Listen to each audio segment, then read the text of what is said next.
What is up? Welcome back to Deck Talk Podcast. We have a phenomenal episode tonight. We've got a special guest, so we've been looking forward to having him on a long time. Uh, and again, if you don't know, I'm Colin Burnett. And I am Norman Lee. Guys, our guest tonight, he is a four-time Bassmaster Classic Qualifier. He is a Bassmaster College winner. He has two Bassmaster Open wins.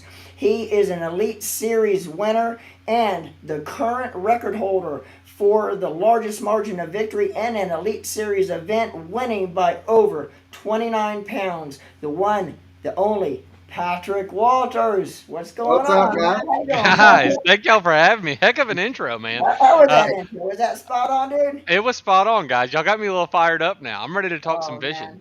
We're ready to rock and roll this thing, dude. Man, I Yeah, feel pretty special to be on the podcast with you guys. Norman called me like 3 months ago, and he's like, "Hey, we want you on the podcast," and I was like, "Man, I'm down. Like, let's do it." I was like, "I'm free anytime this week." He said, "No, we're gonna have to pencil you in from like three Yeah. months from now is our next open date." I'm like, "Okay, pencil me down." There you go. And yeah. Well, see, that's I was gonna say it's been good, man. Life is good, yeah, Good. and Heck yeah. for our first year, it's been really a lot better than myself and Colin expected at this oh point. yeah, So everything's it great. has. And I mean, the good Lord has really blessed us with it. Because we thought that it's maybe once or twice a month that we're going to have like a pro angler actually on or something like that. And once I guess pretty much from the classic, we got to go around and talk to a lot of the guys, and we talked to you during the media day. And but after that, we was just, I mean, every week. I think we do it like if it's just Norman and I, we just call it Deck Talk Chat with Norman and Colin. And so, but every week we've had a special guest come on, and that's what we like. And everybody, and with it being an interactive podcast, it we've seen a lot more people. Like last week, we had like 1,200 viewers in the hour. Uh, Good. so Just in the we hour watching live. Yeah, just during the live in that hour time was over 1,200. So we're hoping to crush it. We've told people we've done lives here about 30 minutes ago, telling people that we're going to have you on if they have any kind of questions to ask, and so which we're going to pick your brains. We're going to talk fishing. It's probably Norman and I say this is the quickest hour that's going to happen. So I'm looking so forward to it. Let's But bring the questions on. yeah, man. Hey, let's get the ball rolling, man. First off, Patrick, what is your earliest memory of bass fishing? Now, I know a little bit of the backstory. You're real close to your mom and dad. They're a big part of your life, and your dad really is a big part of your fishing life, Todd. But what's your earliest memory of bass fishing, going back to when you were a kid? First, kind of really falling in love with the sport.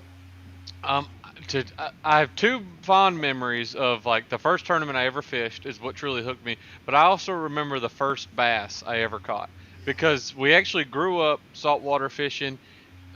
Saltwater inshore and offshore, Dad and I. And then what little bit of freshwater we did was he grew up in Harleyville, super small town, like on the Edisto River. We like redbreast fished. I mean, that's what we did with a beetle spin and a cricket on there. All we did was just brim fish. I mean, that's all we did when we fished freshwater, and then we did saltwater. And I was actually at my cousin's house, and he had a little pond in his backyard, and we were just fishing with crickets one day. I could not tell you how old I was. Probably it was young, um, and we were just fishing with crickets in his pond, and I caught something. It was, I mean, it couldn't have been 7 inches. And I asked him, I said, Marshall, I said, what is this fish? Like, I have, like, it fought different. Like, this is not a brim. And it was just a green little baby largemouth, and I didn't know what it was. I ran it up, and I was talking to my aunt. I was asking her, and she was like, oh, it's a largemouth bass. And I was like, oh, well, like, it just, like, it's still stuck to me to this day. And because I had no idea what it was. It was something that different.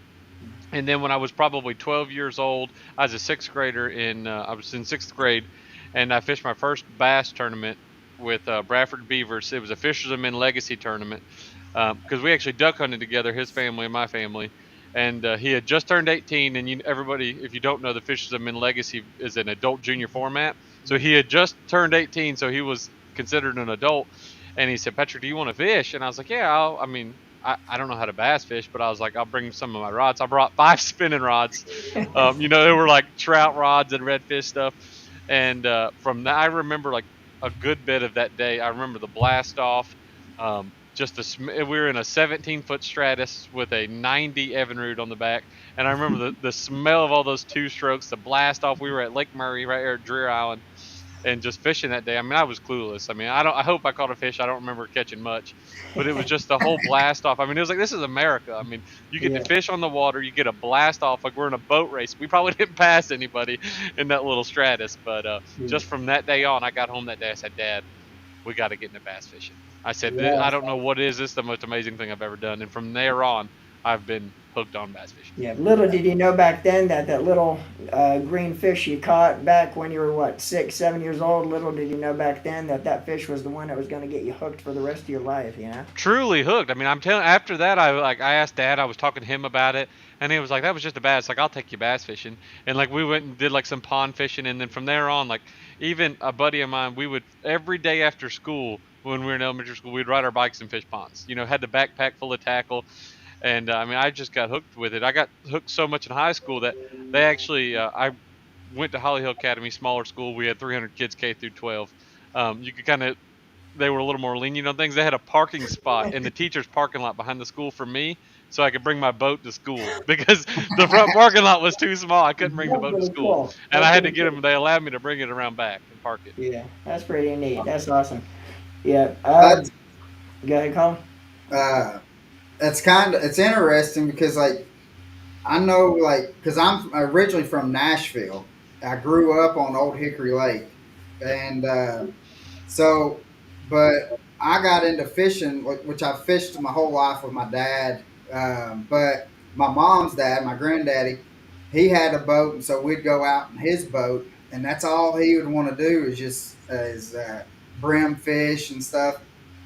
And then as I got older, um, I finally talked him into. I was like, hey, let's try to catch some bass. Because I was growing up. I mean, would see Bill dance every now and then and stuff around town, and I was like, I want to catch what he's catching, Exactly. and so I the first time, to be honest with you, how I got hooked on it, we went out. We had went brim fishing in the morning, and actually ended up catching some like catfish that we fed. Like, end up catching enough catfish that we fed over 200 people from church, and so Goodness. we filleted them. Then went back out, and it was went home, put them on ice, went back out, and talked my granddaddy into doing some bass fishing, and my dad caught one. In which, I mean, I was a little kid,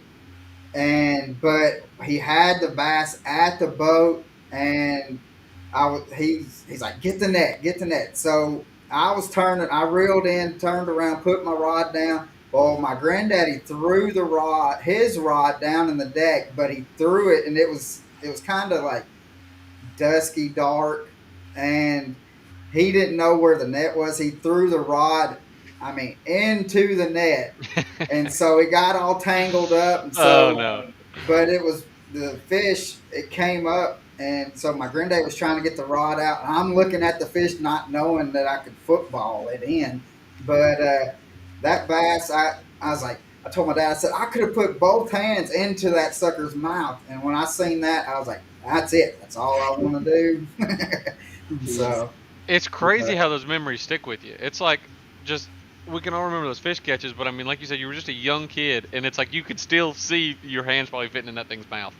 I yeah, mean, it's just that sticks with you for life. yeah. Yeah. Yeah. So we do have a couple questions before Norman, real quick. I, My brother-in-law said epic mustache. Thank you. I'm So, getting there. I grow it just for the smallmouth. I'm thinking about dyeing it a little bit darker. yeah. Right. uh, Go with that Shaw Grisby look. That Shaw Grisby Exactly. yeah. mustache. So Michael Wendell's, he's a buddy of ours. He's from He's from Southern Florida. He fishes the Everglades a lot. But he said, shout out from the Kissimmee chain. He's at a tournament right now. Yeah. So Yeah, I think uh, Mike headed up there. I think yesterday or this morning.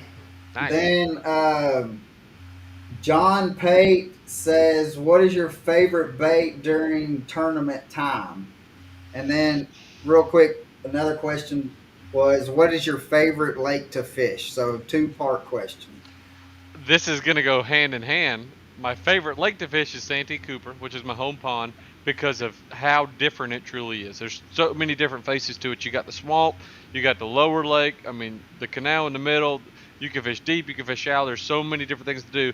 But my favorite bait to throw, whether I'm tournament fishing or I'm fun fishing at home, it's a Zoom fluke stick. I bite the tail off. It's a 5-inch stick bait, but a wacky style stick bait on a spinning rod. 10-pound braid, 10-pound leader, catches them anywhere you go. That's the most chick catchingest bait out there.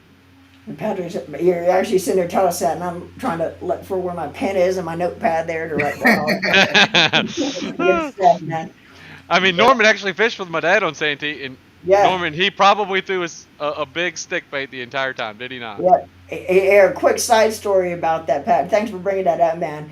Um, it was back then it was a Costa series. Today's a Yep. Toyota series, and your dad ended up winning that on the co-angler side, and we fished together on day two.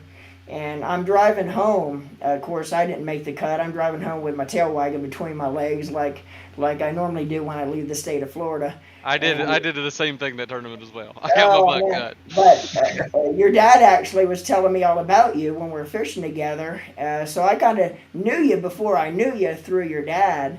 And but I'm driving home and I put the audio of the weigh-in on, and they're actually doing the co-angler weigh-ins. And when they announced your dad the winner, I'm driving home. I'm fist pumping so hard in my truck, I had to pull off the interstate before I wrecked.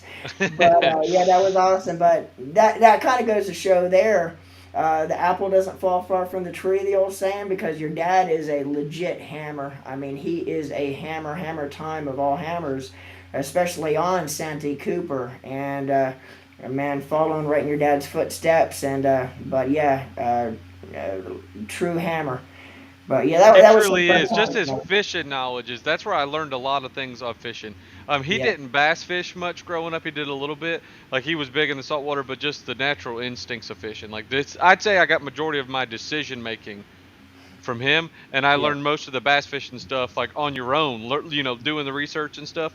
But yeah, it's just putting those two things together is the hardest yeah. thing. But yeah, you can't beat a weightless stick bait on a spinning rod No, on Santee oh, Cooper, hands absolutely. down. Yeah, yeah. So, No, hey, you Norman. sure put the smackdown on him that day. You He got Yeah. to did. He cracked him that Uh, whole week. Norman, Michael Lindell says, Norman, show him the big nasty and tell him to bite the tail off of it and wacky rig that one.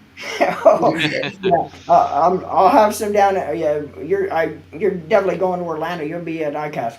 I'm assuming. Yeah, I'm I'm gonna. thinking so. I'm going on vacation the week prior, Yeah, my wife and I, and so yeah. hopefully Well, I don't get hung up on vacation. I'll yeah. make it Well, back in if time. I see you down there, I know a lot of times sponsor obligations you can't really show them or anything, but I'm gonna give you a couple baits that is out by Bruiser Bait.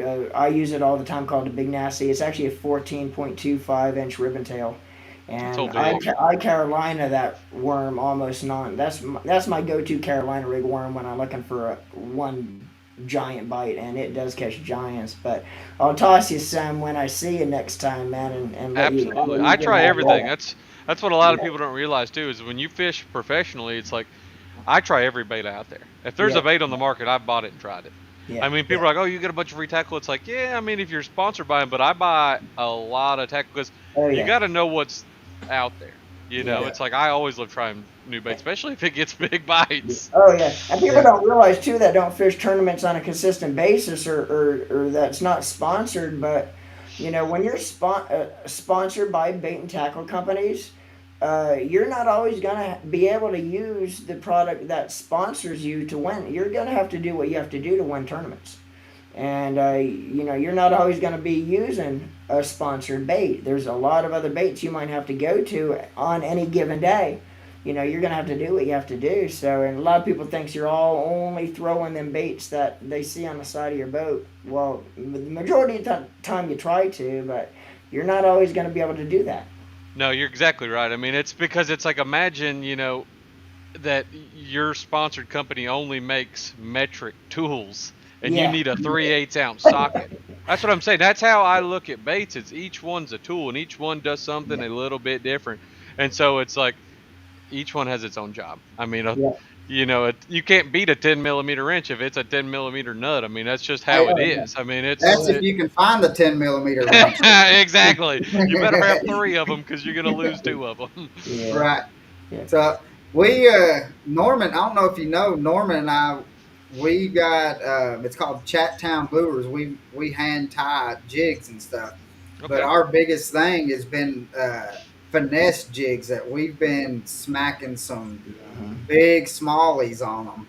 nice. And so The finesse jigs are definitely making a big push right now. It's crazy Yeah. how much is trending that way. Is there a Yeah. good hook in it? yeah, Yes. 2-aught mustad. Okay, Yeah. nice. So we when we We'll, see you, we'll bring you some uh, when we come. You're down in we'll make Orlando. sure we make you some. And when do y'all go up north? July 27th through 30th, St. Clair. Yep, that's the first one Oh, for is the it for you? elites. Yeah, That's the that. first one for the elites. I'm actually the Oh, week okay. prior is the MPFL on Lake Saginaw, which is I in got you. Michigan. So they're side by side and they're back to back. But yeah, Lake Right. St. Clair is the 27th. I'm Yeah. excited about that northern swing. I Well, love what some we'll good smallmouth. do, we'll make Norman write a note to make sure that let's make him quite a few of them to where he can go up there and throw them, Yeah. and you give us because we haven't had anybody up throw them up north. Everybody's been Kentucky and below. Okay. So Yeah. um, so go out if you go out there and just practice fishing or whatever. If you start smacking them down, we we just give us a holler and tell them, hey, these things done good, or even tell them these things suck. I mean, we don't. I'll be happy to do that. Yeah. So, but Talking yeah, about Lake St. Clair, have you started prepping for that, or is it too early yet? When do you start prepping for No, Lake St. Clair? it's I prep for the next tournament as soon as the previous tournament's over. I don't care if it's 6 months ahead of time. I don't care if it's 1 week. I don't look at. I try not to look at two tournaments ahead of time. I don't want to get too fired up for St. Clair and Champlain yet. Like I hadn't started studying for Champlain because that's the last one in the elites. I look at them. I really focus one day at a time. That's how I look at everything. Oh, It's yeah. I'm yeah, worried about the next day. And that next day is basically it's the next tournament, Lake St. Clair. And so I have started prepping. I have ordered a decent bit of tackle, and I mean a decent bit of tackle. I'm probably talking about 2 grand plus a tackle in the last 2 weeks. And it's stuff I already have. I hope my wife doesn't. I hope my wife doesn't hear me in the other room. She might come in here and come Oh, get me. But no, I love tinkering with tackle. Redoing all my rod setups. I've taken everything out of the Falcon bass boat. I take all my tackle out, take all my rods out, and I start completely fresh. We're done with the southern swing. We're mostly done with largemouth fishing. Thank goodness. I love largemouth though. Largemouth are my favorite, but I'm learning to have a different type of passion for yeah. smallmouth. They're completely different. You don't need as much tackle. I change all my gear up. I'm going to limber spinning rods, some long spinning rods for my hair jigs. Some light ones. Like I'll throw a six. I got a 6/8 light action rod that I throw for like a wacky worm and stuff. Where down south it's a 7 foot medium heavy. I mean you're cracking them, bringing out the grass. But up there you're going to fight that fish for 3 minutes, and you just want to make sure that rod just stays loaded up and you don't lose that fish. So that's what I'm doing now is organizing all my tackle, getting all my plastics ready, finding all my drop shot weights again. I tie my own hair jigs actually. The little black marabou jig that everybody Yeah. catches them on. I love yeah, doing that. That's like a passion. I mean, it's actually tedious. It takes you like 30 minutes to tie a jig to do it properly. yeah. But it's therapeutic. You just get to Oh, sit yeah. down and dive into your tackle. When Yeah. you're prepping for a lake like St. Clair, do you go into that lake knowing that typically that time of the year St. Clair is usually one, typically a certain way, certain fishing style? Do you go into that event with a predetermined notion, or do you still go in with an open mind and kind of let it flow, flow to you when you're practicing, knowing that the lake's usually one typically a certain way that time of the year anyway? I go in open minded, but with both strategies in mind. I go like, hey, they're going to be moving offshore. They're probably going to be on a good crankbait bite. Yeah, That's typically what wins there. Spy baits, all that kind of stuff. You go in there with the same techniques and same general areas, but then you apply your twist to it always. right, right, right, right. When you're just running across the lake, you're like, oh, that looks good over there. Or you look at your graph. I mean, it's Yeah, crazy how many variables can happen in 1 minute while you're on the water. That completely changes how your day goes. Like I'll be yeah, running across the lake, and then all of a sudden I'm running in 17 foot of water, and I'm heading over to Bell Hump at St. Clair, and I look at my graph, and like a pot of bait shows up, and so I'm gonna cut a Yui, and I'm gonna go over there and look at it, and then as soon as I drop that trolling motor in the water, and I look at the pan, your whole day changes. You're like, okay, these fish are now suspended. These are way up in the column. Okay, they're around that one tall patch of grass. Now I'm running around the whole lake and I'm looking for grass or something. So it's like little things can happen in 1 minute. Oh, there's mayfly on the water. I need to go look for some mayflies. yeah, It's you have ideas and areas like where you're going to go where they typically catch them at, but then it's as the day goes. I mean, you're just pre-fishing. You're just fun fishing. You're practicing. You're trying everything. I'll get a 100 ideas during that day, and I will try all 100 of them. I'm not yeah, gonna not try it. So it's just right. as the day progresses, just kind of following those instincts. I Yeah. got yeah, yeah, a lot of homework is actually done before you even leave the house to go to any event for that matter, whether it be St. Clair or Pickwick, wherever you go. A lot of your homework's done in the driveway or in your office or in the house. Tell all of yours, how do you go about preparing for an event uh, before you leave for the event? Because a lot of that homework you do on the body of water before you even get there. 100%. I do probably 30 to 60 hours of preparation for each tournament. I mean, I got like papers right here. I don't like little notes. I got a notepad I keep right here of just I sit here and I watch videos. I do map research. Um, it's nonstop preparation. I mean, because this is how I make a living. This is my job. And Do, I sit right here, and then I'll be in the garage. I'll be tinkering with tackle. So there's a lot of tackle prep, and then there's a lot of lake prep. Yeah, Lake prep of like learning the body of water. Where can you fish? Where can you not fish?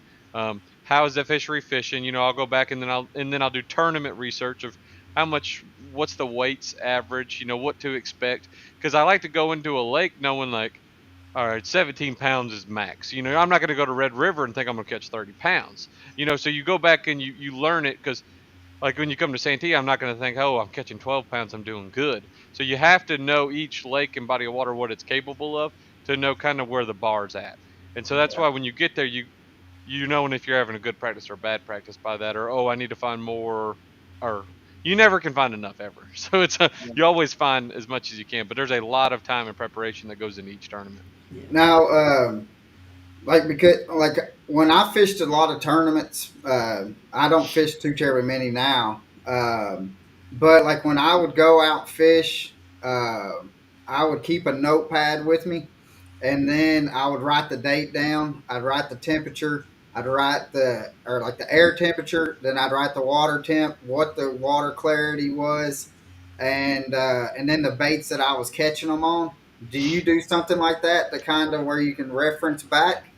In college, I did a bunch. I had like probably 6 notepads that I went through, and I would write each day, and I would write like a summary of it. But now, not really, just fishing so much. Now, I actually take photos. I take a photo of every single fish that I catch, basically in practice, and the bait that I caught it with. Because on the iPhone nowadays, you can scroll up, and it shows you where the location you took it, the time you took it, and the bait that was caught in it. And mostly, I got everything in my memory Right. of like I can remember most things, and then after a tournament, I'll do some general notes of it, of kind of like what was going on. But mostly, I just do photos. It's easier keeping everything on your phone. So if I lost my phone, I'd be in trouble. Now, do you use the Google Maps to where you can go back, like look back 5 years and kind of see what the water's done, and maybe like let's say it's summertime, but you go and look back, like let's say on Chickamauga to where the water's down. Do you go and look to see like, all right, now I see some brush piles here, or I see where somebody's placed a pallet or whatever? Do you do any of that? A lot of that. Oh yeah, I spend a lot of time on Google Earth. I'm probably like as much time as I sit there and look at Google Earth is how much also the same amount of time I'm on the internet researching past tournaments and Yeah, stuff. No, I do a lot of map. When I say map research, I'm doing Navionics, Lake Masters, and Google Earth. I consider that in my map research. I mean, I probably spend 10 right. hours sitting there looking at it. I mean, your eyes are dilated. You just feel like you need to go outside and take a break for a little bit. You've been staring Yeah. at the screen so long. Yeah. Are, Yeah, are I've you? noticed that Google Earth has that it's kind of like a hidden treasure that a lot of people really don't use that when it's right there at your fingertips to where especially if you're going to a new body and you can it's an easy way to be able to find good structure and stuff out. Absolutely. If the people on the elites and that travel and fish professionally, every single one of them uses it. If they tell Right. you they don't, they're lying. That's what I'm saying. The people who travel and fish, they use it because exactly like you said, it helps you see that body of water, learn that body of water, and I mean, my goal is, when you travel and you're fishing the elite series and stuff, you have to learn how to catch the most fish and learn how to navigate that body of water than the locals that live there in 3 days of practice. That's kind of hard to do. I mean, Yeah. like you got to learn how to catch them better than they do, and learn how to run it. And we go to some sketchy places. I mean, look, we just went to Sabine. Santee Cooper's a hard place to navigate. Anywhere in Texas, I mean, you got to learn how to run through that timber. And it's just that's why it takes so much time on map research before I ever get there, because I'm looking at trails. I'm looking at, like you said, where's the grass at when in a Yeah. drought? Where's the timber at? Where's the stumps? Like, where can you run and where can you not run? Like when we're at Seminole. I mean, you got to learn where the fire lanes are at. It's the little stuff of when you get there, you want to know what you're doing because you only got so much time to find them. I Yeah. know that trail that Swindle took down in Florida was not a Coast Guard approved when he was going through that grass line. Mm-hmm. If it's at Okeechobee, I've always said, Yeah, if you think there's water on the other side of it, just send it right through it. yeah, he Just cut did. across.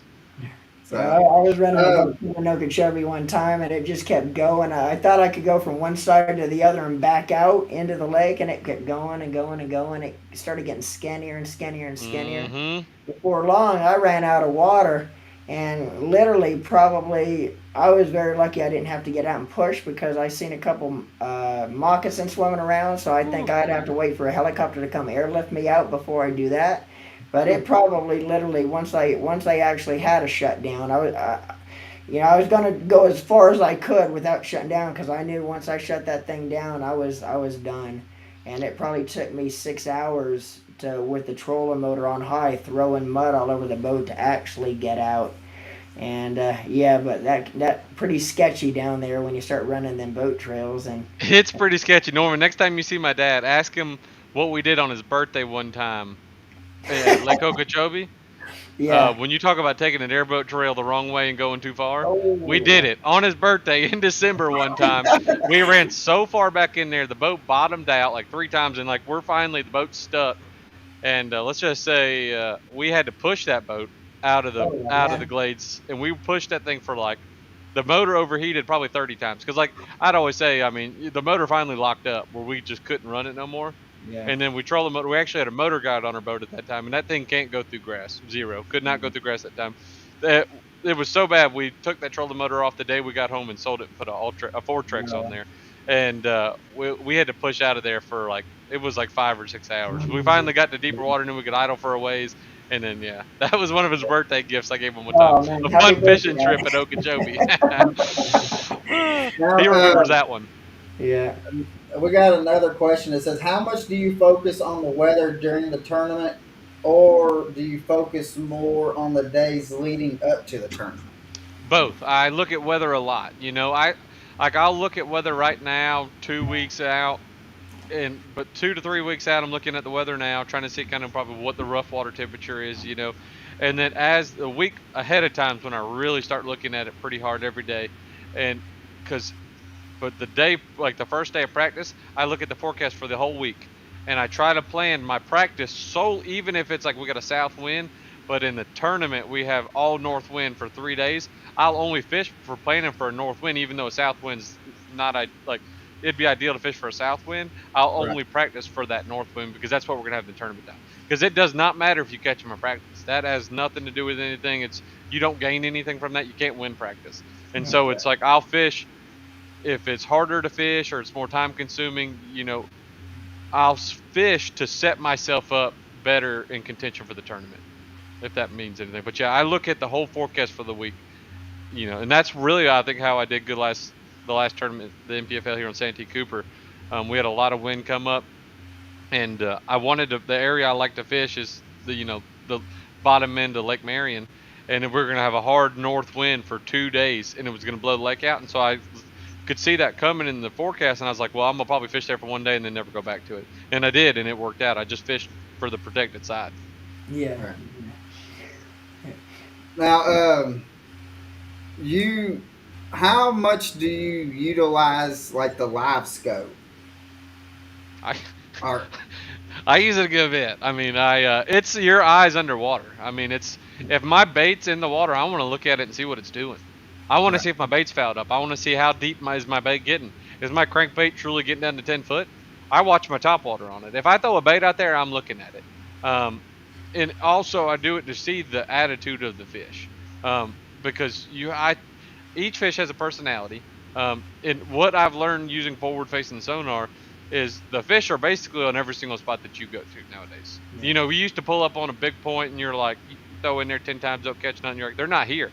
We've all said that. They're not Yeah. here. And then you would leave and then you come back a little bit and you're like, oh, they're here now. And you start catching them. Well, turns out they've been there the entire time.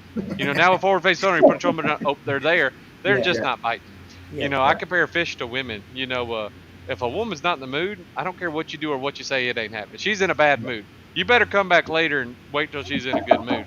And it's the same way with fish. I mean, they have personalities too. You have to tell by how they react to baits, how they're looking at it, how aggressive they acting. And when they're in the right mood, you can catch them. You can catch every single fish there. But if they're in a negative mood, if they're they got their air bladders blown up or something, it's just Yeah. you better just leave and come back. Wait till they start biting. Yeah. Yeah. And how many times have we all gone down a bank, hitting targets that we could see on the bank, never making a cast in front of the boat or out off the other side of the boat. Now you got that electronics on there that you can see in front how many times have we gone down a bank doing that, not realizing there's actually fish to be caught in front of us and on the other side of us too. That 100%. you never throw at them because you never knew they were there. You never Well, knew it's they were like there. That's why the A rig was so popular when it come out because we were fishing for those fish. Yeah. You were catching them halfway back to the boat, and you're like, oh wow, that's why it was so popular. And now that's why all the tournament weights are going up so much because Norman, you're exactly right. We're catching those fish we weren't fishing for. Yeah. That's yeah. why those are A rig fish basically. Yeah, and that's what I like. Because Norman and I, we get because we go out all the time together, and we get people asking us about it, and I'm like, the fish that are getting caught on the active target or the forward facing sonar and stuff are fish that primarily probably has never even been caught before. Um, and they're like, well, do you think it's going to change? And which I'll let you kind of answer that if you think it's going to change fishing. My opinion on it is I think the fish are going to get adjusted to them getting caught that way. That it's going to push everything probably back up towards the bank to where you And got how the shallow guys are going to you're going to start seeing the shallow guys get a lot better. exactly. They're And just going to adjust back up. Absolutely, it's going to definitely change how they act. No doubt. I mean, listen, a bass it does three things its entire life. Its instincts are bred to to spawn. That's what it lives its life around. Its next meal, it's always trying to figure out its next meal, and then doing whatever it takes to survive. If the water's falling, it's going to follow that water. It just goes that way. If the water's rising, it follows that water, and also it does whatever it can to survive, and that's not being caught. And Yeah. so they're going to learn how to set up differently, whether they get hit by the beam, whether they can feel it or not, and they'll just swim away, or they won't bite, or they're going to start gluing to the bottom, and they're going to start going back to the bank. It's going to change the bite a little bit, but bass are smart creatures. I mean, they've been around for a long time. They've been around longer than us probably, and so they're instinctually bred to survive. So I definitely think they're going to get adjusted to it, and that's why I mean To keep catching fish and to do well, you just have to adapt with them. Yeah. And you weren't always you weren't always a deep water fisherman too. You used to be primarily a shallow water fisherman, and 100%. yeah, and now you're actually known to me by me to me and probably most of the rest of the industry as one of the top leading deep water fishermen in the sport. So, how does somebody that used to be primarily shallow water, now you're one of the deep water gurus? Cobb actually gives me a hard. Brandon Cobb gives me a hard time for that all the time because he said, "Patrick, you used to could catch them. Now you just use Yeah, that graph all the time." And I'm like, I mean, but why would you not use it? It's in front of you. Turn it yeah, on. But no, it's. I think that's actually why I'm good with forward facing sonar. Because Norman, you've been to Sandy Cooper. The yeah. average depth's 10 feet, maybe. Mm-hmm. And so I grew up throwing to shallow trees, throwing to targets, throwing to grass, throwing a spinnerbait up there, and you're reeling that spinnerbait in, and you twitch it, and you see the blades flare.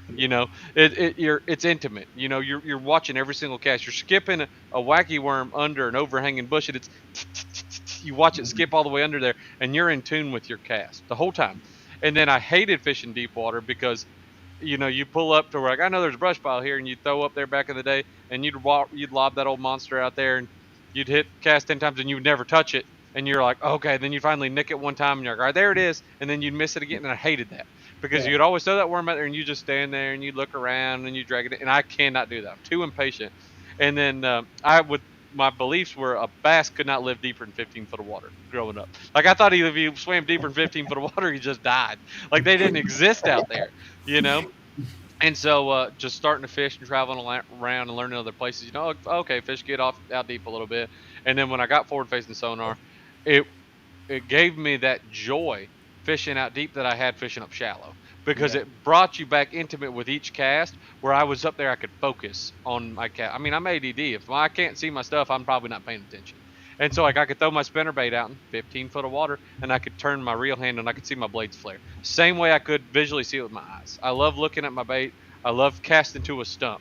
I want to know when I cast up there, I'm gonna hit it in one or two casts, and that's Right. why I hated fishing out deep you know, in the past, but now I love it because I have those same interactions as fishing out deep as I did shallow. So I took that same shallow water mindset and I applied it out deep, and it worked. I mean, the fish are there just as they are shallow, and it's just covering a lot of water, hitting high percentage areas. And I mean, just staying in tune with your bait, knowing what your bait's doing. Bait awareness is probably the biggest thing to help you catch more fish. Hands down, if I could give one tip to anybody, it's know what your bait's doing. Every bait I own and I have ever bought, I have a test tank and I test every single bait I buy. I don't care any kind of worms. I put them on 100 jig heads.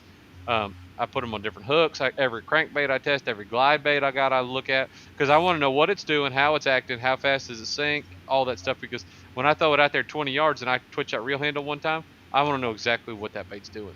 Because how many times have you know, if you're throwing a drop shot or a light Texas worm or an Ed rig, if your bait's not on the bottom, you're not getting bit, and you fished with somebody who hasn't really caught them that much before or new to fishing, and they throw their bait out there, and you're looking at their rod, and their bait's like 1 foot below the surface, and they're just reeling it in. So it's having that bait awareness, knowing what your bait's doing at all times, helps you catch more fish. Yeah. Yeah. We got a couple questions that's asked. And I'll just ask one, and then go with the next couple. But I'll let you answer this first. But what is your favorite braid line, and do you like to use that you your favorite braid line that you like to use, and do you use a leader line with it, and what leader do you use? Suffix 832 is my favorite braid, hands down. If I'm throwing it on a bait caster, I'm straight braid. If I'm throwing braid, on a top water, I throw straight braid. If I'm flipping a big weight, straight braid. Swim jig, straight braid, all that stuff. Buzz bait, I throw straight braid. Suffix 832. And if I throw it on a spinning rod, I'm using a leader probably 98% of the time. And I just use suffix leader. Um, and that depends anywhere from probably 6 to 10 pound leader. But if I'm saltwater fishing, like we've been sheep's head fishing the last couple of weeks, I'm throwing 15-pound braid to a 20-pound fluorocarbon leader on a spinning rod. So I mean, you can beef it up and you can change your leaders around for your tactics. But Suffix 832 is the braid I use. It's my favorite. Yeah. Next question says my son is a high school fisherman. what would be the best advice to give him because he's wanting to fish professional? Tell them to enjoy it. Enjoy it. Worry about the fishing. That's it. Fish as much as you possibly can. Don't worry about sponsors. Don't worry about anything else. You're in high school to get an education, and you're fishing for fun right now. So have fun, enjoy it, make those memories, fish as much as you possibly can. Don't turn a tournament down. Is how I looked at it. Especially, the college fishing. That's the route I went. I think it's a great route. Go get you an education, get you a degree, and fish. Because when you're there at a university, you're fishing at a much cheaper price point where the tournaments don't have entry fees. So like I traveled for 4 years fishing around the country, fishing the college circuit, and didn't have to pay those entry fees, and I learned that much more about fishing other bodies of water at a much cheaper price point. And then I graduated college and went to the opens. But don't worry about anything else except having fun and fishing. If it's meant to be, you'll just one day you'll wake up and you'll be a professional fisherman. I think that's what happened to me. I mean, sometimes it's fluke luck, but it's if you have fun and you enjoy it and it's your passion, it'll go from there. Like it will. You'll meet enough people. Yeah, I mean, the amount of contacts you meet, it's endless. It's just so Yeah. traveling, and you can always retake a class. I've always said you can't retake a tournament. I don't miss a tournament. If there's one out there, I always told my teachers in college, they're like, "Well, you're gonna miss your test." I said, "Well, I'll just retake the class, then I'm not Yeah, missing the tournament." yeah. And Yeah. don't Not the don't best advice, but you can't and don't you can't retake a tournament. don't Yeah. fish for the money. Fish because you love the sport. Fish because Hundred you love percent, you love fishing, and fish for the passion. The money absolutely will agree, come down the road. without a Uh, doubt.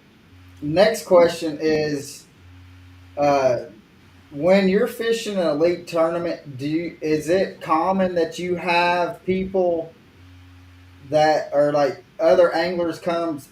I guess what they're talking about is like if you're fishing a spot, how do you have like? Is it common that other anglers will come up on you and fish the same area?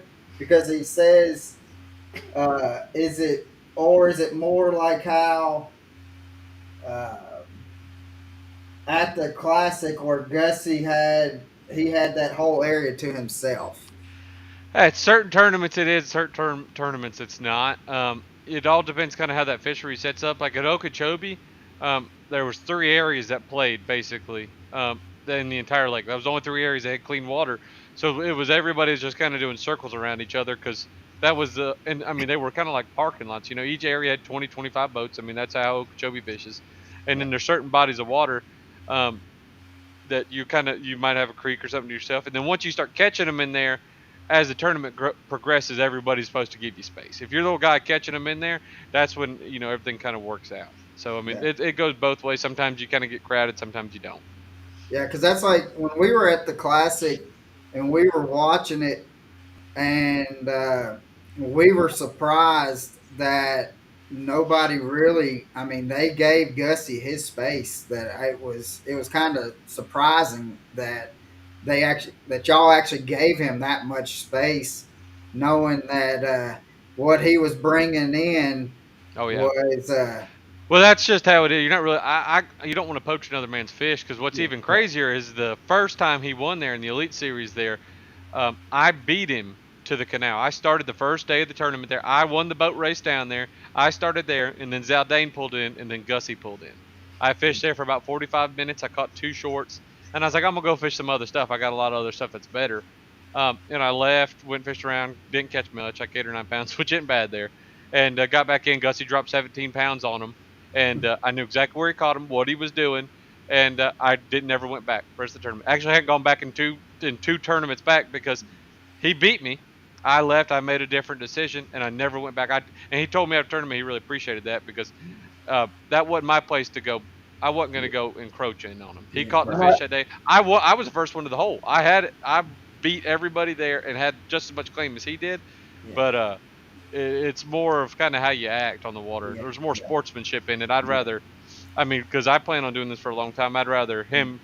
He appreciated that, and hopefully one day he'll do the same for me. I wasn't going to go in there and get bump boats next to him, because if you fish for $1 and you try to fish aggressive like that, listen, that's Nah, you're going to be there you're short not term. You going to ain't going to be there a last long long time. that way. You are Yeah, not. no. Mm-mm. Yeah, And and I, I will say that the classic that was more of a sign of respect for Gussie too, yeah, because of what Absolutely. you just said, and more so sportsmanship, especially the event that it was the classic too. That's one Absolutely. event that you wouldn't want to, approach somebody and do anything that you wouldn't normally do anyway. So Yeah. definitely not in that event. Now, let's talk about a SmackDown that you done. What on Lake Fork? What was it like to go and pull up a century belt and then to have that largest margin of victory? Did you know going into final day or championship Sunday that you had it won, or was it still kind of, or were you more focused on trying to get that century belt? I wasn't really. I was thinking about the Century Belt a little bit, but mainly it was to catch him again because I'm telling you, I had a lead, but there is no lead big enough that makes you feel safe. None. I didn't have to weigh in that final day, but I promise you, I was like, well, Lee lives. He's in top 10. He's going to go crack 40 pounds or something. Yeah, He did it the following year, he and he done showed that it. it's possible there. But that was my fear. It's like somebody's going to stumble across them, and they're going to catch them. And so, Yeah, like the whole day, I mean, I when you're out there, I mean, it feels like the walls are closing in on you. Like you're losing at all times. So I mean, you keep gas pedal never stops. Like Davey even hopped in the boat, and they were giving me a hard time. And they're like, "All right, Patrick, like let's do an interview quick." And I'm like, "The day is not over. Like I am still fishing as hard as I can." Like yeah, they were kind of like, "Oh, like you gonna let up?" And I'm like, I'm not taking my foot off of their throat. Like yeah, no, like I'm gonna catch every fish that's out here until it's you feel like you till they so that bell rings and you have to go check in is when you kind of like you take a yeah. breath. So You it was tell me you're going to do the interview when you talk to Mercer. exactly 100%. It's like we're gonna do this when we get back to the bank, and Yeah. that was a truly it was a special tournament. I mean, I found that bite like 2 hours in to the first day of practice. It was I Oh, stumbled on it was the quickest bite I've ever found because I had just fished the open at Cherokee Lake. It was in the fall, and I had drove straight from that open to Fork, and I caught them jerking trees at Cherokee, but it was laid down trees off of the banks. Off of a bluff, and it would stick out into the bluff, and I'd pull up and there'd be like 4 or 5 fish there, and I'm like, okay, and that's how I caught them. And then when I went to there, I just kind of like pulled into a pocket, and there was 2 fish sitting on a tree, and I'm like, oh, kind of looks like 14 hours ago what I was doing at Cherokee, and I threw over there, and it was a 6 pounder, and I'm like, that's a little bit bigger than what Lake Cherokee had to offer. And so I started running around looking for all that stuff in practice, and I found a bunch of spots, but in practice they were all 3 pounders. It was the fall, and I'm like, this is great. Like I'm gonna catch. I've never called my wife ever at any other tournament. Like, honey, I feel pretty good. Like I can catch 15 pounds guaranteed. I was like, I've never felt that way ever. yeah, I was like, everywhere I go, if I throw a jerkbait by a fish, he's gonna bite it. Like I mean, I feel good about it.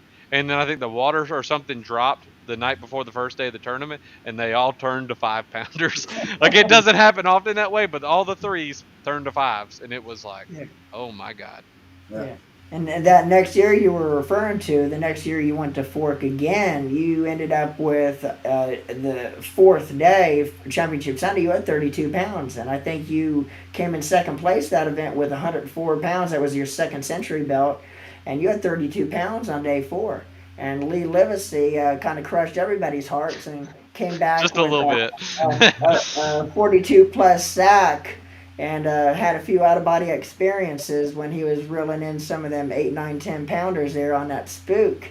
But But he got on that little island and stuff that he was yeah, throwing. He couldn't miss them. I mean, It they was were just, unbelievable. yeah, And I knew he had won because we were all fishing kind of in the same little creek around each other. And, I started out, had like 5, 6 spectators with me. And then, then I get to like 10. And now Lee's got like 15 spectators with him. And then he's got 20. Then he's got 30. And then at the end, like getting to noon, he's got 60 plus The creek was blocked off. Like I couldn't go to one of my spots. I had to idle through all the boats. And they're yeah, like screaming and hollering. And I'm like, man. Lee's got a uh, bag. yeah, I'm like, I don't yeah, know what he's got, but he's got them. And so I'm like he's idling out like 20 minutes to weigh in, and they're all screaming and like throwing beer cans, and I'm like, oh my god, like they're celebrating. I'm like, I don't know yeah. what he's got, but he's got. I pulled up to weigh him, and we weigh him on the water at Lake Fork, and I'm like, you got him? He's like, yeah, I got him. I was like, you got 30? He was like, oh yeah. I'm like, you got 35? And he was like, Oh yeah. I was like, you got 40?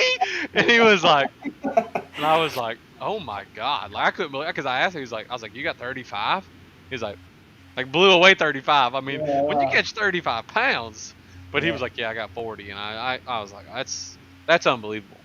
I was yeah, surprised he didn't crack open a beer with them. You're right. I can promise you, after that weigh-in, he yeah, handled a few. Yeah, yeah. yeah. So, let's see. How? Let's see. This question is saying, do do you room with people while you're on or while you go to events? And if so, who's the funniest person that you room with? This year we've been doing the Airbnbs and traveling houses. I usually camp, and this year it's been the motley crew. It's me, it's Justin Hamner, Brandon Cobb, and Shane LaHue and Clint Davis. It's a house full. It's a house full of goons. So everybody put together is just pretty hilarious. I mean, Yeah. yeah, I mean Cobb, because Cobb could he's been unbelievable how well he's been catching this year. He's like, yeah, I'm not Oh, on anything, and then he just stumbles across 30 pounds somehow. And he's like, yeah, I've already ran out of all my fish. Yeah. I don't know what I'm gonna do tomorrow. And he's like, yeah, I found 20 pounds on the bed in one pocket. And I'm like, who does that? Like it's day 3 of the Yeah. tournament, he catches them again. I mean, it's just all Yeah. of us put together. It's a good crew. but that the whole house is though has been fishing pretty good though this year. I mean, Cobb, this is his angler of the year to lose this year. 100%. He's And The only thing is he hates forward facing sonar, and he doesn't like smallmouth. So he's got two. He likes St. Clair. St. Clair's different. He's going to catch them there. He likes throwing the crankbait and cracking them that way. At Champlain, he's going to hold his own. He likes the largemouth fish there, and he can smallmouth fish there because you can catch them on grass edges. St. Lawrence is kind of it's his Achilles a little bit. He catches them there if he can catch them in the river. But he wants the largemouth fish at St. Lawrence, and all of us in the household will be sitting there like hanging out rigging rods, and we're like trying to talk Cobb out of it. It's like, Cobb, you're not going to St. Lawrence to largemouth fish. Like, stop talking crazy. Like, what are you doing? So it's all kind of it's a group effort. That's yeah, cool. That's funny. let's see. Norman, I got some more questions, but I got to find them. I kind of skipped over some. Yeah. So, you got any Oh, questions? Colin's our technical end of the podcast. If I had to do what Colin does, I'd be lost. You weren't going to look up the questions, Norman? No, people don't realize too when we're doing the podcast, Colin is actually on the keyboard. He does all the overlays. Of course, what we're looking at, Patrick, we're not seeing the way it's actually going to be showed to the viewers. And yeah, Colin is actually has a lot to do there, and including looking at the questions we're getting in. I'd be I don't know if this word is politically correct, but I'd be screwed if I had to do what Colin does. Uh, You and here's me a both. here's, a, Yeah. here's one. Uh, is there more nerves walking across a classic stage than just going to a regular event? There is the classic in general is it's nerve wracking. You kind of get used to it, but you can't ever get used to it because it's the show. I mean, it's the Bassmaster Classic. Hundreds of thousands of people are there to watch you catch them. They're there to watch 50 something anglers try to catch them. So you walk across the stage. So you put that pressure on yourself to perform because you're like, if you win the Bassmaster Classic, you're set. I mean, you've made it in bass fishing. It's Yeah, 3 day tournament. I mean, it's hard. You technically have a better chance of winning one of those than you do an elite. You have a better chance of winning an open than you do a classic. But the classic is the how practice sets up, and the media day and how much time off you got and the practice. It's a lot of pressure. It's tough. It's tough to put 3 great days because every day is different. It's always that springtime of year where early transition, like in March, they change daily. Um, like if the classic would have been 4 days this year, I don't see Gussie winning it. His yeah. fish were leaving their head to the It, bank. So that's what things work out sometimes. I mean, I'm glad Gussie won, and it just shows you it's hard to put 3 days together. It is. That's why the classic's a hard one to win. Yeah. yeah, and that's why, like, because when we were doing the media day, that was one of our questions that we asked a lot of the anglers if if you have a choice to win Angler of the Year or the Classic, what would you rather prefer? And everybody said the Classic, Yeah. and they're like, I I like that know AOY too, though. but they said I know if you win Angler or the AOY that that's year long tournament. You got to be good a year, but to be able to hold up that classic Yeah. trophy and say that you have that title of saying classic winner, and he's a lot I of think them. AOY champion means more to the angler. I think it means more to yourself knowing that hey, you fished the best year out of anybody. But I think the classic champion means more to the world. If Yeah. that makes it means more to the community. It has that much more of effect and longevity in your career. AOY champions like it's a personal achievement. Yeah. So I think Yeah, they both weigh pretty heavy, but I take either of them honestly. I'm not going to be prejudiced against them. Seth, excuse me.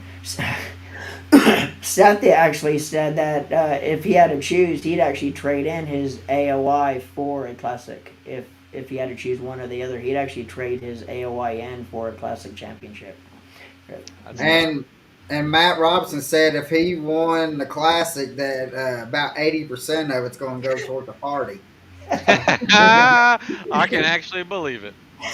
yeah, we we told him, we said, well, we don't do any drinking or anything like that, but we want to go to the party. He says, well, you're if I win, he says you got first invites to it. Everybody's invited. You're right. You just want to Yeah, go to the show. Oh yeah. yeah, and it would be a show at that, right? Yes, it would. Yeah. What is your craziest moment on the water? I don't know if they mean like exciting crazy because it just says craziest or something Out of the ordinary happen, yeah maybe. happened. I've had some crazy moments. I mean, it's hard to narrow it down. Um, to one, the one event I think of actually didn't happen to me. This is the craziest thing I've ever heard happen. Uh, it actually happened to. I mean, yeah, you run into all kinds of situations, but this is the craziest story I've ever heard happen to Clifford Perch at the Mississippi River last year. Where, I mean, it's a long story. I'll try to make it brief, but it was he's fishing in the Mississippi River in the pool right here down to the city, and he's fishing down the bank, and a guy in a like a hospital gown comes walking down the bank, like a big guy, and Clifford's like, "Hey, how you doing?" And the guy just keeps walking, and he's like, the guy can he could tell he's like something's crazy, something's wrong with him. The guy picks up like a rock and starts swimming out to him, and Clifford's like, "What's going on?" So Clifford kicks the trolling motor on high, and like running with it, and this guy starts swimming after him. It's like starts swimming to get in Clifford's boat, and Clifford and his marshal are like freaking out, like, what's going on?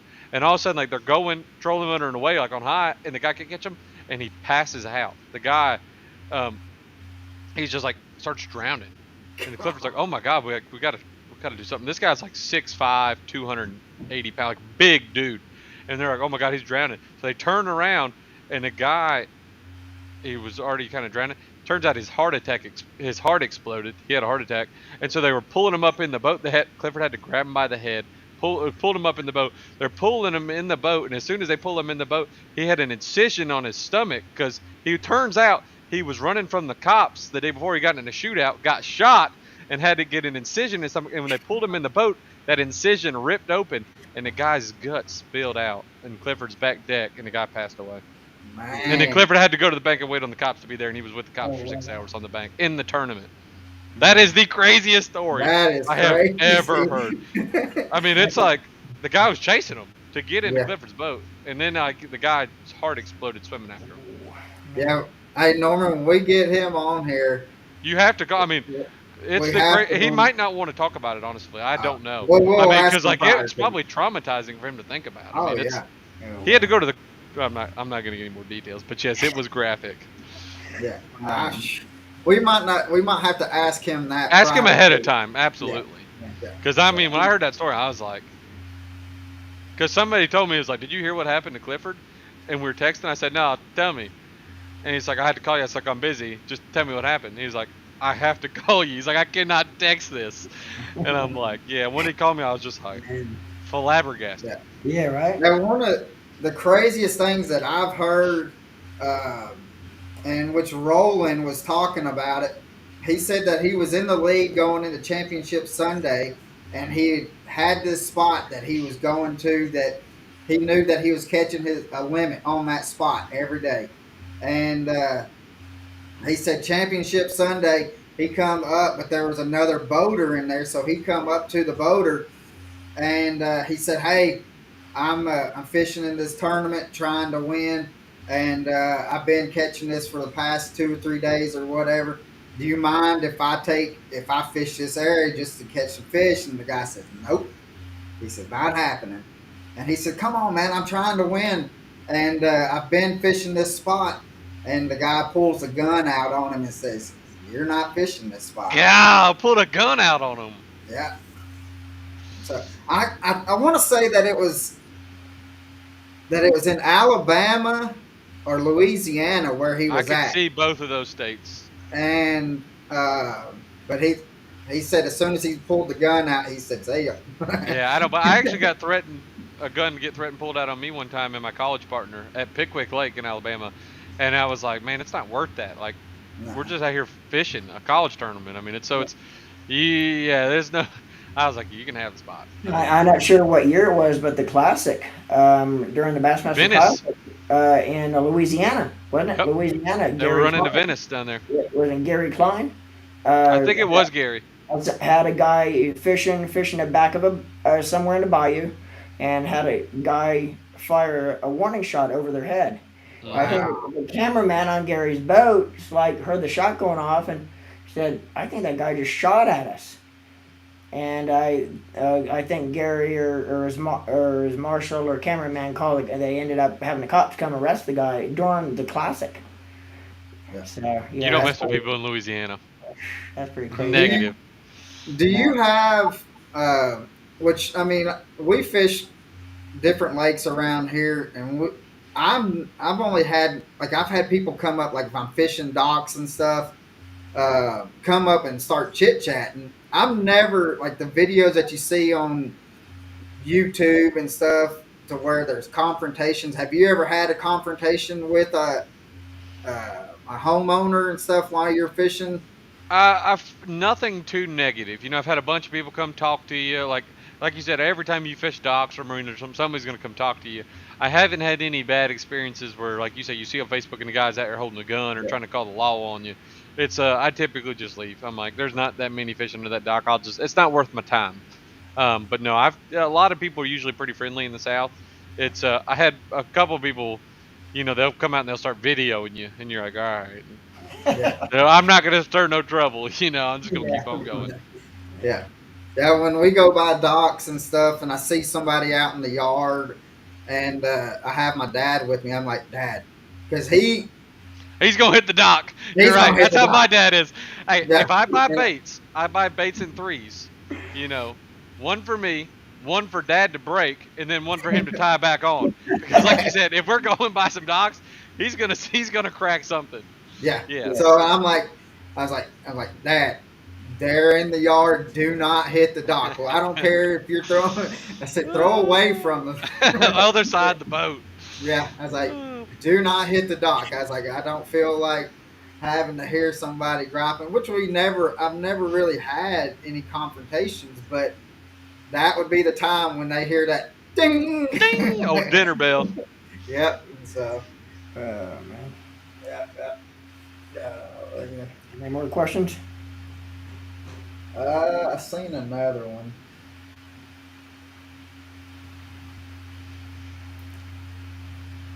Dennis Crenshaw's on here, Norman. What's up, He Dennis? said it's storming down there, so his guide trip got canceled. Yeah, It's been Dennis. storming here in South Carolina. Yeah, Dennis is the best, hands down, the best crappie guy down there in South Florida. He actually Nice. has Lake Placid freshwater charter and guide. He's a good buddy of mine. Of course, I lived in Lake Placid pretty much my whole life until I moved. Last couple of years moved up here permanently. But yeah, he's the man down there crappie fishing. But yeah, he's a he's a crappie guru down there. But it's been raining in Florida, from what I understand, almost every day, every afternoon. Every day in South Carolina it's been raining a Really. bunch. Yeah. Two questions. when is there ever times that you let's see, is there times to where you throw big swim baits on ledges more than you will throwing a smaller? I guess he's talking about like a 2.5 or smaller I Wiser or always try to 300. start out with big. If I know there was a big school there, I'm gonna throw the biggest bait I got in there first. Because typically, if there's a big school there, I don't want to catch i- a small fish. I don't want to catch a 2 or 3 pounder because then the school gets educated. Like, all right, they know they're being fished for, and if they're heavily pressured, they'll just stop biting. So if Yeah, I can get one bite, I want it to be a good one. And so I typically start big, trying to get an aggressive bite, and I work my way down to smaller baits. Yeah. yeah, What's when you're throwing a deep diving crankbait that you want to go deep? What size line do you use on it? Of course, I know rule of thumb is the smaller the line, the deeper she's going to go. And I've seen some stuff with Kevin Van Dam, the crankbait king, and he'll throw 4 and 6 pound test line, and I'm not much of a crankbait fisherman, Patrick, but I can't see myself throwing 4 pound test line on a crankbait I that can't either. that cost me $25 in the I, tackle shop, first of all. But I, I I'm not as so much worried about losing. I just don't like cranking on that light line. I crank on 14 average. 14-pound lines is what I like to crank on. I'll go down to 12. I throw 12 a good bit. Small crankbaits. Um, I throw a lot of times. I'll throw a big crankbait on 20-pound line. I mean, I yeah, like bigger line. I'm just going to try to throw it further. Is what I'm going yeah, to do. I'm going to put it on a bigger reel. If I'm going to try to get it deeper, I try to throw it further because I like big line because I like jerking my crankbaits, getting that reaction, and if you throw it on light line, as soon as you jerk it, it'll pop. I mean, like yeah, every time, if you got a big deep diving crankbait on there, like a DT20 or something like that. And so I like throwing it on 12, 14-pound line and bombing the thing out there as far as I can, long rod, and just reeling it in. yeah. yeah. Do you ever long line? I'm not sure if it's even legal in the bass tournaments It's anymore. not legal in tournaments, and Yeah, I've never actually long lined. I think I've maybe in my entire life long lined one cast. I mean, I know there's people out there who love it and say you catch them every cast doing it, but I mean, when that was a deal, I only fish shallow. Like, I mean, deepest crankbait I had was a 1.5 brick bun square bill. yeah, It's like I yeah. did not deep crankbait. I don't long line. Never done Yeah. it.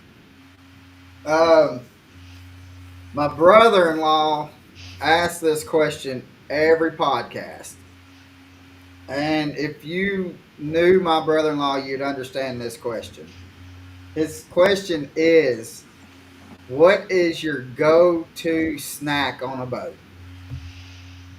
It changes. I mean, I'd say the most boat classic snack out there is Vienna sausages and a pack of orange nabs, orange crackers. Hands down the classic. Like when you want a good boat snack, but I'd say a peanut butter and jelly sandwich is hard to beat. Like on the water. Like if you had like an uncrustable or something, or at 10 o'clock, I'm gonna eat one of those. Yeah. But I keep beef jerky, peanuts, and stuff in the boat. You got to have snacks. I'm telling you, if you fish Yeah. professionally, I carry extras amount of snacks because when you get there fishing and you get hungry and you don't have snacks, that makes for a terrible day. Your day is only going downhill because that's all you're Yeah. thinking about is food. You're like, well, I'm hungry, and then you're not thinking about fishing. So I carry a bunch of snacks, but I mean, you grew up eating Vienna sausages and peanut butter crackers. That's hard Yeah. to beat. Yeah, my Yeah. go to is a peanut butter jelly sandwich. If I'm getting ready to leave for a guy trip, my wife last thing my wife always asks me as I'm walking out the door, getting ready to help in the truck is, "You want me to make you a PB and J sandwich?" Oh yeah, man, that's a spot on. That's a spot After on. this one, she should be asking, "Do you want one or two?" Because you Oh, want one. Exactly right. yeah, yeah. One or When two. she and here's the thing too, when she makes me a PB and J sandwich, it's usually 8 by like 8:30 or 9 o'clock in the No, Hundred morning.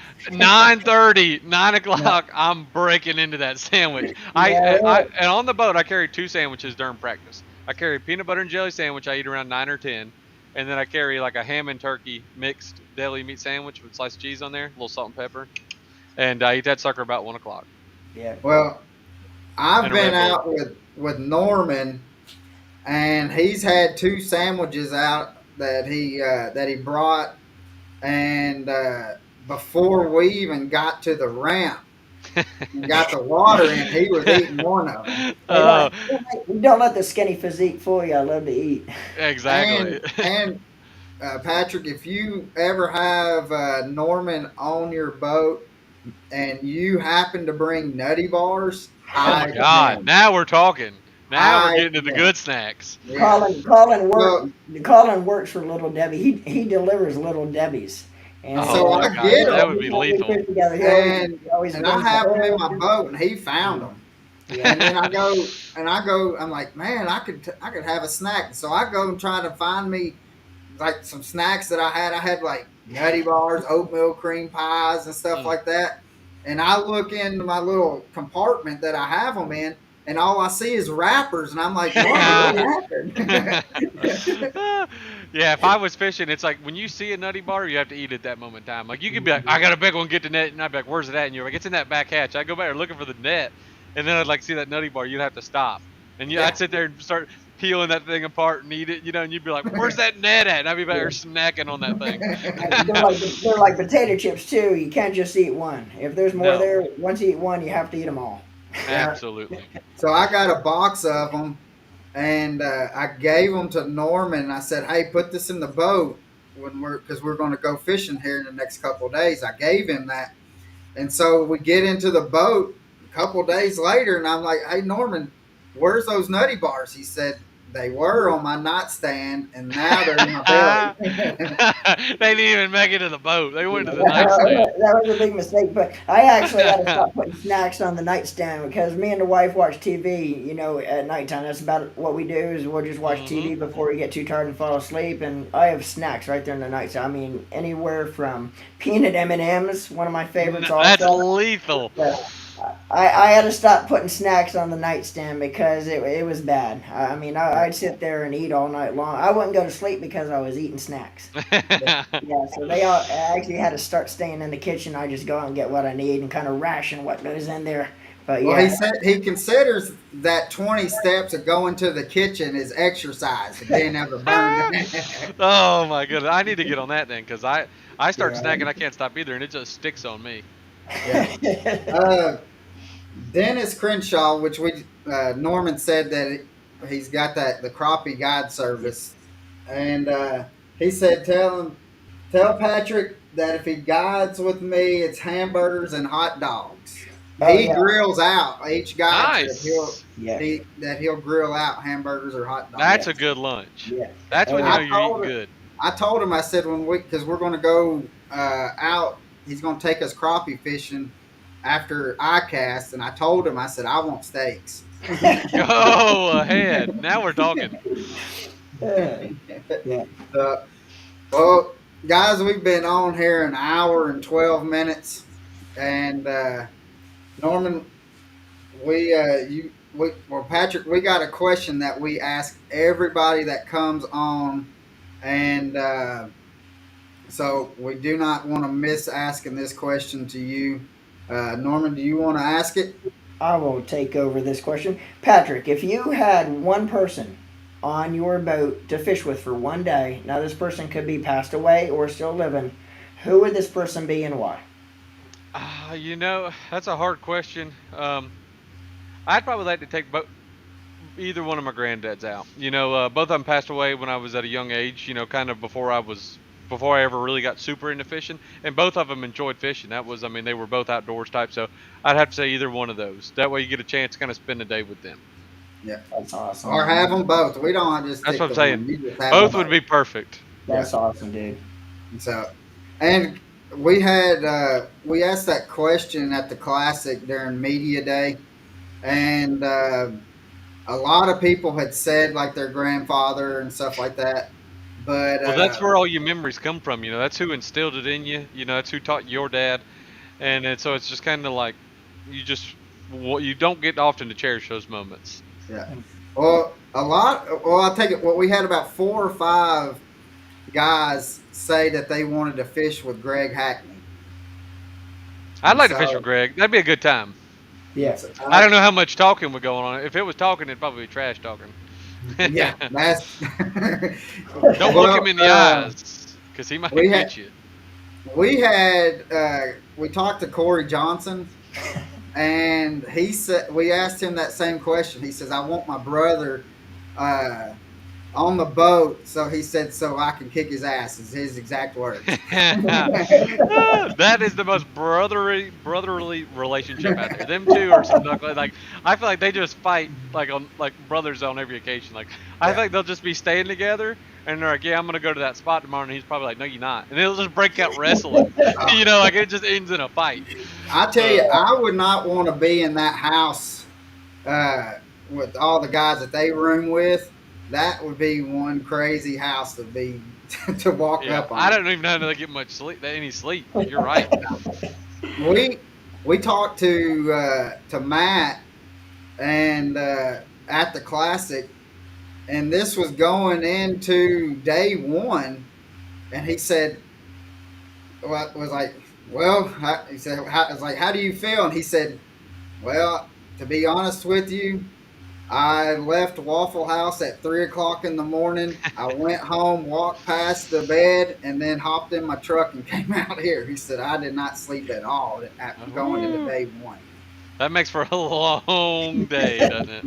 And I was like, "Well, how many adult beverages was consumed?" And he says, I Oh, don't know." Done lost count. Yeah. So, oh man. but guys, we don't want to hold Patrick up anymore, but Patrick, we do deeply appreciate you coming on. It was Blast, man. Been a great, fun pleasure. great time Absolutely, chit chatting. We're gonna have to have you on again, hundred uh, percent. and especially um, if you end up winning one of these next couple of tournaments. And I have, and I forgot to do it. We just got chit chatting, and I kind of slacked on my job over here. I actually have the picture of you and your wife holding the blue trophy up, and so I'll throw it on right now, wow, so people can see. Uh, but but yeah, that we definitely want to have you back on to where we can talk about it. I want to I'd, hear I'd, you talk. I'd be happy to join you guys again because that's one thing I do want under my belt too is a smallmouth trophy. That Yeah, would that's just be what I was cool to about to say. win a smallmouth tournament because that's always was my Achilles heel growing. First 3 years on the Elite Series. It's hard to believe I've been here for 5 now. It's my 5th season, but Wow. yeah, I know where does time go. But just because I mean, growing up in the South, we just don't have smallmouth in South Carolina. So just Yeah. that's what you strive to get better at things you're worse at. So that's why, hopefully, we'll go ahead and pencil it down. I want to talk to y'all in about 2 months Yeah, from now, at the end of August, if we can get a We're going to smallmouth one pencil done. you in, yeah. and we expect to see back behind you the trophy back behind you. So, I but got them to the side right now. I could show Yeah. y'all. They're over here to the corner. yeah. It's just that's why I got them sitting on that little shelf over there. There's Heck all the yeah. hardware. Oh That's man, where the yeah, hardware goes over there. Couple Yeah. bass. That's why I'm splitting offices right now. We're actually we're in the middle of we just started construction on our I'm building a garage and all that stuff and a nice shop and I'm gonna put my office in there. That's my wife's desk over there right now. So I had to put it to the side. yeah. Yeah. You're just mentioning too. This is your 5th season on the elites, and you know it really seems like you've been on the elites almost forever. I mean, when you think about it, it seems like you're been there for many more years than 5. But it's hard to believe you've only been on the elites now for 5 years, and I thought looking at 5 felt like a long time. I feel like I've only been there for 2. Because well, it's I like mean, where does time go? going back and looking at some of your statistics for only being on the elites for 5 years, if you take a look back at the statistics of Patrick Walters to all our viewers, you have actually made the cut over 50% of your elite events. And I think in 70, I don't have it written down, but I think in 74 tournaments, you have 33 top 20s. I believe Nice. if I'm right. I didn't write it down. I think that's what I some right in around them figures, and that is just flat out impressive for 5 years on tour to And have them kind of numbers. yeah. And So keep doing Norman, what you're doing, man, because that is highly impressive. Thank you. in Thank you which guys. I appreciate it. when Norman and I were talking about you and stuff like that, and was talking about your stats and stuff, and I was like, I was like, to me, I think that you are probably one of the most underrated anglers in the elites right now because people just kind of, it's like you're always consistently on top of the leaderboard, but people kind of overlook you. And I think that it's in a way Eh, that's to your advantage. I think a But lot of that dues to social media as well. That's the one side I lack on because I don't like social media that much sometimes. You know, I try to focus on fishing. I try to make my living cashing checks, and that's where you kind of just follow in the cracks a yeah, little bit. Because if you're not catching them and you don't have social media, you just nobody knows who you are, and so right, that's why it's good to have both of them. I need to step that side up a little bit more, but if you're not, you know, you got to stay relative into people's eyes. And that's yeah, what the anglers that people are looking at a lot more to think about. So right, that's the ones that I definitely need to work on a little bit. yeah. But I mean, and that's what we were talking about, like the stats and stuff that you have and what you've done. I mean, compares to a lot of what I guess you say elite, what people would say elite of the Bassmasters. I mean, your repertoire is right up there with it. But we were talking like really people, and it goes, it makes sense of what you said that the social media plays a big factor. And like Yes. if I mean, you go and I mean Scott Martin's got the biggest thing, but I mean not bashing Scott. I mean, we like Scott. We've chit chatted with him, but your the tournaments have been this year, and even the past 5 years have kind of been up above him. And again, not trying to bash him by no means, but It's just just because his he's way social more in media, the people's eyes. Absolutely, yeah, 100%. yeah, And yeah, it looks like he is statistically the better angler because yeah, it's just how much you're in the public eye. And so I yeah, mean, and Scott's a great angler. I mean, he's a darn good he is, professional. And it's just it shows you how much social media impacts the viewership. right. Right, right. So Um, now, before I have to ask you this before we let you go, and I promise you this is the last question. How much do you think Brandon Polinick's going to be in, or what do you think the chance of him being at least in the top 10 these next on the smallmouth? We got 3 tournaments. He'll top 10 one of them guaranteed.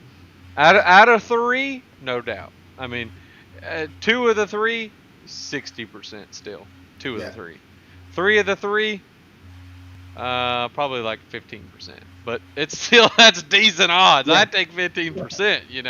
But one out of three, I mean yeah. that's a Because to me, ninety-eight he percent. shines, and I'm not trying to divert anything this podcast away from you or nothing like that, No, he's good. but when it comes to the smallmouths, him and Fighter would be the two that would be that my thinking of. All right, I've got to beat them. That's And them who I've and them got to beat. Johnstons. Yeah, and yeah, Them they entertain. Johnsons speak Yeah, it. yeah, Yeah, and they'll beat you down and take your money and laugh at you. On the same hole. I Yeah, fished next to him in the same. I fished 50 yards from him. We're having conversations, and I hook one, and I got a 3 pounder, and I look over at Chris, and he's got a 5, yeah, and I'm like, what is he doing different than I'm doing?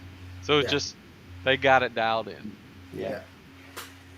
But So, well, Patrick, again, we deeply appreciate you coming Yeah. on. We got you penciled in here in about a couple of months, and we're gonna see you hopefully here in a couple months with another blue trophy.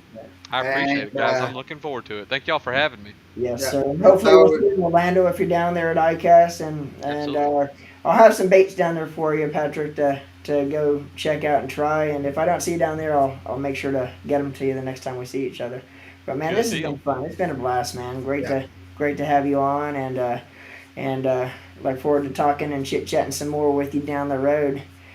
But Absolutely, guys. I enjoyed it. Look forward to seeing y'all in the next couple of weeks, yes, sir. and hopefully for a good northern swing. Yep, yeah. yep, yep. So tell your We'll wife be that we advised on it. appreciate her allowing you to be on here for almost an hour and a half with us. That's no word. I think she's got the dogs bait up. So Hey, you I'm know going what? to check on her and eat me some dinner. we Yeah, always talk about how time flies when you're talking fishing, and It it does. does That's a fact. too. You know, when you talk about what you love, time just flies yep. right off the 100%. chart. So Well, we had pushing right at 1,300 viewers. Nice. Heck So, yeah. yeah, uh, but guys, we deeply appreciate you coming yeah, on, watching, and thanks for asking the questions yeah. that you had for Patrick. Um, so make sure you stay next week. I'm actually on vacation here Monday. I'm heading to St. Louis to watch my St. Louis Cardinals play the Astros. So I'm going to take a trash can and start beating it. So, Go ahead. Yeah. but but we will be here next week. We've got a local guy that's actually coming on, Rick Murphy, that has Platinum Fishing Guide service. We're going. He's been getting on some big old largemouths on nickajack. So we're That's going to good talk fun. to him about that for a little bit. It's probably going to be a little bit shorter next week, guys, just because I am on vacation and. Uh, not that I don't want to do this, but I do want to enjoy some vacation time. But guys, thanks. Enjoy some Thank, family time. yeah. Absolutely. So thanks for coming on again, Patrick. We Yep. got you Thank y'all. penciled in here in the next little bit. Yeah, And guys, make sure you stay tuned. Live the passion, guys. yeah.